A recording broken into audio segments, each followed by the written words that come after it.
Hey guys, welcome back to the channel. In this video, I'm going to show you how to manage your vendor contacts in Wave so you can track your expenses and payments with ease. Let's get started. First step is to log into your the Wave account. Once you're logged into your Wave account, just head to the left-hand menu and then click on Purchases. And then you're going to select Vendors. And this is where you're going to see a list of all existing vendors. To add a new vendor, just click the Add a Vendor button at the top right.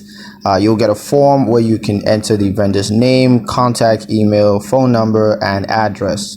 It's a good idea to include all the contact details so your records stay organized, especially for future payments and tax times.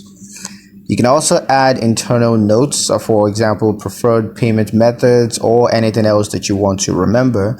These are just for you and won't be visible to the vendor.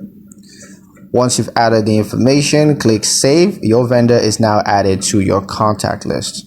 If you want to edit or delete a vendor, just click their name from the list and then you can use the Edit button at the top, or you can just select Delete if the contact is no longer needed. That's it. Managing vendors in Wave is simple, clean, and keeps your bookkeeping on point. If this helped, don't forget to like, subscribe, and check out the next video in our series if you want to do that. Thank you guys for watching, and I'll see you in the next one.